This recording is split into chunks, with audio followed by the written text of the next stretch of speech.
பூந்தமல்லி வடபழனி இடையே metro rail இயக்குவதற்கான இறுதி ஆய்வு நாளை மேற்கொள்கிறது ரயில்வே பாதுகாப்பு ஆணையம். நாளை முதல் 3 நாட்கள் ஆய்வு மேற்கொள்ளப்பட உள்ளதாக தகவல் வெளியாகியிருக்கிறது. குறிப்பாக சென்னையில் போக்குவரத்து நெரிசல் குறைப்பதில் முக்கிய பங்காற்றி வரும் மெட்ரோ சேவையின் 2ஆம் கட்ட பணிகள் மாதவரம் முதல் சிறுசேரி சிப்காட் வரையிலும், பூந்தமல்லி முதல் சென்னை கலங்கரை வழக்கம் வரையிலும், மாதவரம் முதல் சோழிங்கநல்லூர் வரையிலும் 3 வழித்தடங்களில் 118.9 கிலோமீட்டர் தொலைவிற்கு பணிகள் நடைபெற்று வருகின்றன. இவற்றில் பூந்தமல்லி முதல் கலங்கரை விளக்கம் வரை உள்ள வழித்தடம் 4இல் 26 கிலோமீட்டர் தூரத்திற்கு மெட்ரோ ரயில் பணிகள் நடந்து வருகிறது. முதற்கட்டமாக பூந்தமல்லி முதல் வடபழனி வரையிலும் ஆளில்லா மெட்ரோ ரயில் சேவை விரைவில் தொடங்கப்பட உள்ளது. ஏற்கனவே இந்த வழித்தடத்தில் தொடர் ஓட்டுநர் இல்லாத மெட்ரோ ரயில் சோதனை ஓட்டம் வெற்றிகரமாக நடத்தி முடிக்கப்பட்டுள்ளது. மேலும் பூந்தமல்லி போரூர் இடையே மெட்ரோ ரயில் சேவை தொடங்குவதற்கு முன்பு பாதுகாப்பு சான்றிதழ் பெறுவதற்கான சோதனை ஓட்ட பணிகள் இந்திய ரயில்வே ஆராய்ச்சி வடிவமைப்பு மற்றும்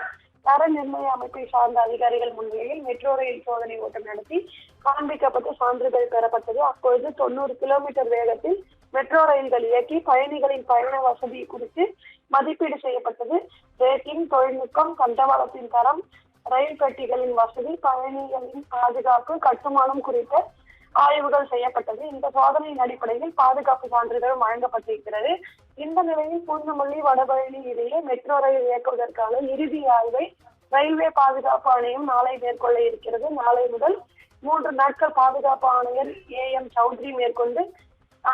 சௌத்ரி தலைமையில் இந்த ஆய்வாளர் நடைபெற இருக்கிறது. பிரேக்கிங் தொழில்நுட்பம், தண்டவாளத்தின் தரம், ரயில் பட்டிகளின் வசதி உள்ளிட்ட குறித்து முதல் 2 நாளும் 3வது நாள் மெட்ரோ ரயிலை 80 முதல் 90 கிலோமீட்டர் வேகத்தில் இயக்கி ஆய்வு செய்யப்பட உள்ளதாக தெரிவிக்கப்பட்டிருக்கிறது. மேலும் ரயிலில் உள்ள பயணிகளின் அவசர காலங்கள் கட்டுப்பாட்டு மையத்தை தொடர்பு கொள்ளும் வசதி, தீ விபத்து ஏற்பட்டால் செயல்படும் புகை கண்டறியும் கருவிகள், ரயிலின் அடியில் உள்ள உபகரணங்கள், ஏதேனும் கோளாறு ஏற்பட்டால் செயல்படும் பாதுகாப்பு அமைப்புகள் மற்றும் ரயிலின் இழுவை அமைப்பு ஆகியவை சரியாக இயங்குகின்றனவா என்பது குறித்தும் ஆய்வு செய்யப்பட இருப்பதாக கூறப்பட்டிருக்கிறது. அதே போன்று ரயில்கள் மோதிக்கொண்டால் எத்தனை பெட்டிகள் சேதமடையும் என்பதை அறிய அதன் உருவகப்படுத்துதல் வடிவமைப்பையும் ஆய்வு செய்ய உள்ளனர். மேலும் அவசர காலங்களில் ரயிலை நிறுத்துவதற்கு எவ்வளவு தூரம் தேவைப்படுகிறது என்பதை அறிய அவசர கால பிரேக்குகளை பயன்படுத்தியும் சோதனை நடைபெற உள்ளது.